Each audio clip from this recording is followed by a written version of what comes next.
The laptop that you're looking at is a beautiful monster with 17 inches of FHD display, and maybe that ROG logo with the space-like design is attracting me the most. This is powered by the latest 6000 series of AMD processors, which was launched to stand against the Intel 12th generation of the processors. Will it really stand against the Intel's 12th generation of processor? We'll be comparing in the performance section, so stay tuned for that. We'll be attending every single point that you can see on your screen right now. Let me just get on to the first one, and that is the design of this. For the design, on the back we have the ROG logo with a little bit of different texture from the previous generation. We even have the ROG stickering as well, which covers half of the top lid. When you open it up, the logo lights up, barely noticeable. Apart from that, you are welcomed with a beautiful 17 inches of screen, and to notice there is no webcam. Considering the price that you're paying, I at least expect an external webcam to be included in the box itself. I do understand the verge of making the top lid very small, but anyways, moving a little bit down, we have a massive chin,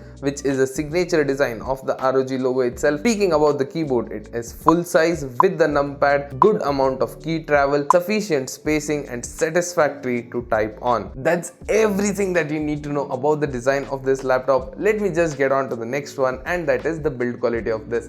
The top lid is made out of pure aluminum, whereas the bottom half is covered with a pure plastic itself. This is a good way to reduce the weight of this monster, but I really think the whole metal body would have given more efficient cooling to the system itself. All in all, a solid build with sturdy hinge quality. The screen holds at any angle. That's really impressive. Considering the weight, the quality is really good. Let me just get on to the next one, and that is the display of this. For the display, we have 17 inches of FHD display, 1920 by 1080 FHD anti-glare, max peak brightness of 250 nits with 144 Hz. This really stands out from the crowd. This 17-inch display really puts you right into the scenario. To be very honest, it is really a good display, and it will take you through your gaming and content consuming. And if you are a content creator, then partially it will be helping you in the same. How cool is that? Let me just get on to the next one, and that is performance and specification. For the processor, we have the latest 6000 series of AMD's Ryzen 7 6800H, which is 8-core 16-threaded massive CPU with a base clock frequency of 3.2 GHz and can easily turbo up to 4.5 GHz in my testing. This is a 6000 series of processor, and I have a lot to talk about it since it comes close to the 12th generation of processor, and it was launched to compete the 12th generation of processor in my opinion. We'll be talking about it in the later part, so stay tuned for that. For the RAM, we have 8x2 16 GB DDR5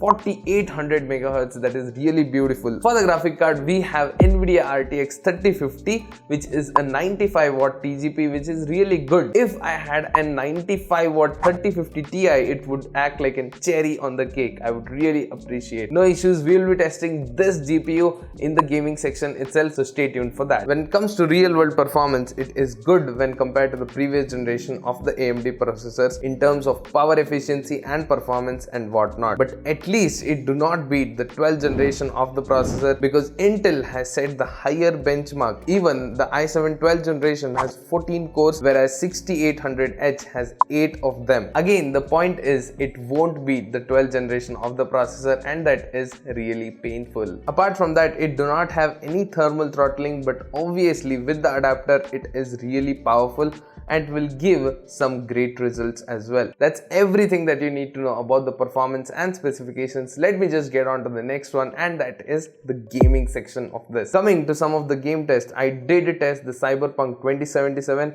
It's a GPU intensive game with a lot of computing power going on. It gave an easy of 50 to 60 FPS in high to ultra settings, which is really good. Whole gaming experience was really fun because of two reasons: the powerful 3050 and the massive 144 Hz. Not to mention the cooling system also performs well in this laptop itself. Let me just get on to the next one, and that is the ports on this. On the left hand side, we have two USB type A, one headphone jack. Moving to the back side, we have two Thunderbolt 2 ports, and an HDMI 2.0 LAN port, and followed by the charging port itself. On the right hand side, you do not have any ports. You are free to use your gaming mouse there itself. For the connectivity, we have Bluetooth 5.0, and for faster connectivity with the world, we have the Wi-Fi 6E, which is really good. All in all, a beautiful monster with the 17 inches of FHD display, the 3050 card, and a power efficient CPU,